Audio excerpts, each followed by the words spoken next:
अन्य हिंदी के एक नए एपिसोड में आपका स्वागत है और इस वीडियो में हम पहले बात करने वाले हैं भारत और रूस के बीच में होने जा रही एक और बड़ी डिफेंस डील के बारे में। कई मल्टीपल मीडिया सोर्सेज ने ये बताया रिपोर्ट्स में कि भारत इस समय अपने S-400 एयर डिफेंस सिस्टम की जो फ्लीट है इसको एक्सपेंड करने पर विचार कर रहा है और इस समय भारत रूस के साथ 5 अतिरिक्त S-400 एयर डिफेंस सिस्टम की खरीद को लेकर बातचीत कर रहा है। माना जा रहा है कि ये जो प्रोक्योरमेंट होने वाला है ये गवर्नमेंट टू गवर्नमेंट मॉडल को फॉलो करेगा और इसके अंतर्गत जो MRO फैसिलिटीज़ हैं ये भी प्राइवेट सेक्टर कंपनीज के साथ पार्टनरशिप में डेवलप की जाएंगी। ऑफिशियल्स ने यह भी क्लैरिफाई कर दिया है कि भारत का इंटरेस्ट इस समय S-500 प्रोमीथियस पे बिल्कुल भी नहीं है। अगर रूस से जो बातचीत हो रही है यह पूरे तौर पर S-400 एयर डिफेंस सिस्टम को लेकर के है। हमने आपसे पहले भी कहा था कि अक्टूबर में रशियन डेलीगेशन भारत आएगा जहां पर भारत के जो आला अधिकारी हैं वो उनसे बात करेंगे और क्योंकि अब 2025 दिसंबर में रशियन राष्ट्रपति व्लादिमीर पुतिन का भारत दौरा होने वाला है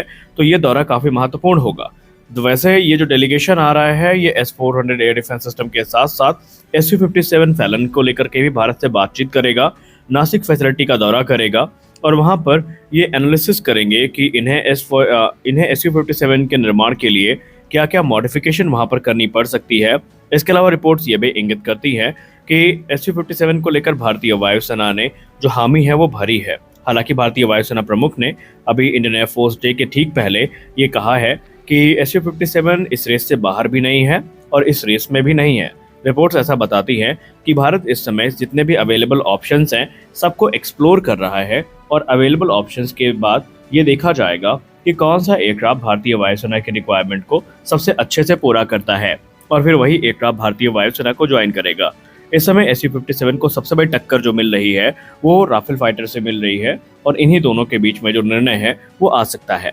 हमारी अगली बड़ी अपडेट आ रही है लाइट कॉम्बैट एयरक्राफ्ट तेजस को लेकर के। आप सबको 12 मार्च 2024 की वो घटना तो याद ही होगी जब भारत शक्ति एक्सरसाइज जो कि एक ट्राई सर्विसेज एक्सरसाइज थी, इसके दौरान भारतीय वायुसेना का एक लाइट कॉम्बैट एयरक्राफ्ट तेजस क्रैश हो गया था और उसके बाद से उसकी जो जांच पड़ताल है वो की गई और इनिशियली हमें ये बताया गया कि जो इंजन पंप या ऑयल पंप मेलफंक्शन था उसके वजह से ये जो क्रैश है वो हुआ है। और इसको लेकर अब डॉक्टर जितेंद्र जाधव सर जो कि basically director general of aeronautical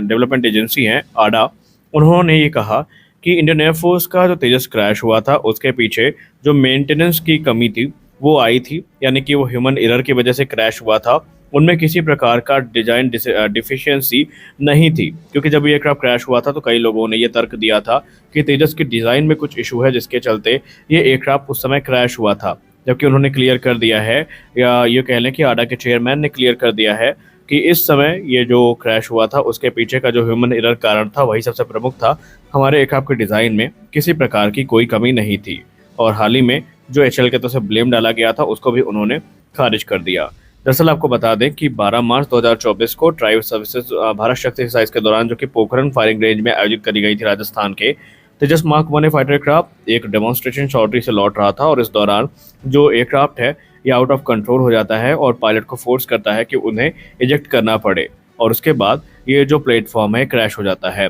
इसके पीछे की जो वजह है वो ऑयल पंप मेलफंक्शन बताई गई थी और 23 वर्षों में ये पहली बार ऐसा हुआ था जब भारतीय वायुसेना ने अपना तेजस गंवाया हो और तेजस पे एक जो धब्बा है वो लग गया था। हालांकि आपको बता दें कि आडा ने ये भी कहा है और HAL के साथ मिल करके उन्होंने जो मेंटेनेंस को लेकर रिकमेंडेशन है वो सामने रखी है और उस पर काम किया जा रहा है और ये इंश्योर किया जा रहा है कि आने वाले भविष्य में मेंटेनेंस के क्षेत्र में किसी प्रकार की कोई भी लापरवाही ना हो ताकि हमें ऐसे लॉसेस ना उठाने पड़े। हमारी अगली बड़ी अपडेट भी AMCA को लेकर आ रही है। एडवांस मीडियम कॉम्बैट एयरक्राफ्ट को लेकर के एक बड़ा टेंडर इस समय एरोनॉटिकल डेवलपमेंट एजेंसी की तरफ से फ्लोट किया गया है। एरोनॉटिकल डेवलपमेंट एजेंसी इस समय पूरा जान झोंक चुकी है AMCA के डेवलपमेंट को पूरा करने के लिए और इसीलिए हमें एक और बड़ी रिपोर्ट देखने को मिली है जहां पर AMCA के जो नोज लैंडिंग गियर और मेन लैंडिंग गियर है इनके लिए जो टायर्स को लेकर टेंडर है ये फ्लोट किया गया है और ये भारत की कंपनी से ही खरीदे जाएंगे। हमारा 5th जनरेशन फाइटर एयरक्राफ्ट एक तरफ तैयार हो रहा है तो आडा जो दूसरी ज़रूरत की चीज़ें हैं इनको भी इकट्ठा करने में लगा है।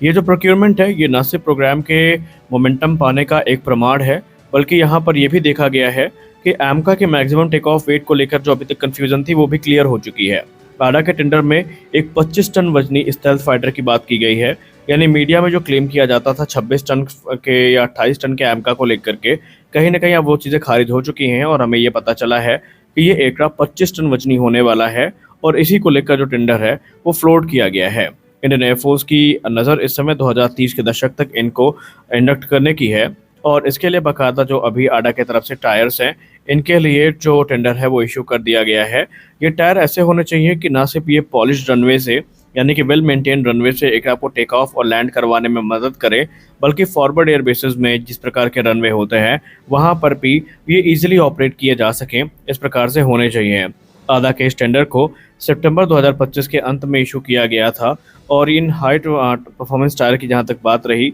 तो ये एमका के जो tricycle type landing gear system है उसको ध्यान में रखकर ऑर्डर किए गए हैं, जिसमें 2 लैंडिंग गियर, जिसमें लेफ्ट हैंड और राइट हैंड लैंडिंग गियर्स हमें देखने को मिलता है, जो कि ब्रेक्ड व्हील के साथ हमें देखने को मिलते हैं, उनका टेंडर दिया गया है। जबकि एक अनब्रेक्ड जो कि फ्रंट व्हील है, इसको लेकर के भी टायर के ऑर्डर्स जो हैं वो दिए गए हैं। यानी स्पष्ट है कि एमका को लेकर जो तैयारियां हैं वो चल रही हैं और बहुत जल्दी इसके सकारात्मक परिणाम देखने को मिलेंगे। एक समय था जब एमबीडीए से सुखोई 30 एमकेआई के लिए मेटियोर मिसाइल की मांग करी गई थी, लेकिन उस समय एमबीडीए ने भारत की इस मांग को ठुकरा दिया था, ये कहते हुए कि हम किसी भी रशियन टेक्नोलॉजी या रशियन प्लेटफॉर्म में, खासकर रशियन रेडार के साथ अपनी मिसाइल का इंटीग्रेशन नहीं करेंगे। अब इसमें कुछ गलत भी नहीं था, क्योंकि ये एमबीडीए की पॉलिसी थी कि वो रशियन सिस्टम में इंटीग्रेशन नहीं करने वाले हैं। लेकिन अब इसको लेकर एक और बड़ी तस्वीर सामने आई है। मीडिया रिपोर्ट से बताया जा रहा है कि इंडियन एयरफोर्स अपने सुपर सुखोई अपग्रेड को काफ़ी महत्व दे रही है और इस समय जो मीटियोर, जो कि लॉन्ग रेंज की एयर टू एयर मिसाइल है,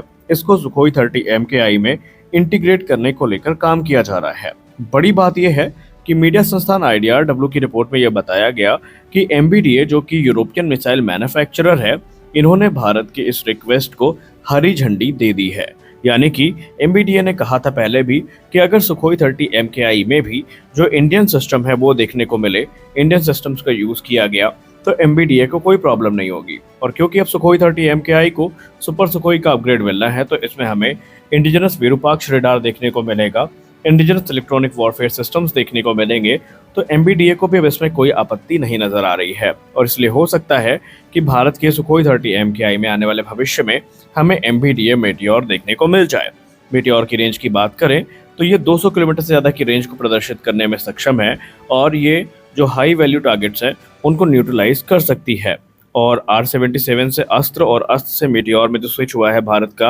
या BVR ऑप्शंस का, ये भारत को एक अनमैच्ड कैपेबिलिटी दे देगा। एक तरफ हमारे पास R-77 भी है, तो हमारे पास अस्त्र परिवार की मिसाइल्स भी होंगी और एमबीडीए मेटियोर के आने के बाद गेम पूरी तरीके से भारत के पाले पर होगा। आप एमबीडीए मेटियोर को लेकर क्या सोचते हैं, कमेंट सेक्शन में ज़रूर बताएं। इस वीडियो में बस इतना ही, मिलते हैं अगले वीडियो में, तब तक के लिए जय हिंद। और आज की ये एपिसोड कैसा लगा कमेंट सेक्शन में ज़रूर बताएं। और इसके अलावा आप SU-57 और S-400 को लेकर जो अपडेट्स आई हैं, इसको लेकर क्या सोचते हैं ज़रूर बताएं। मिलते हैं अगले वीडियो में, तब तक के लिए जय हिंद।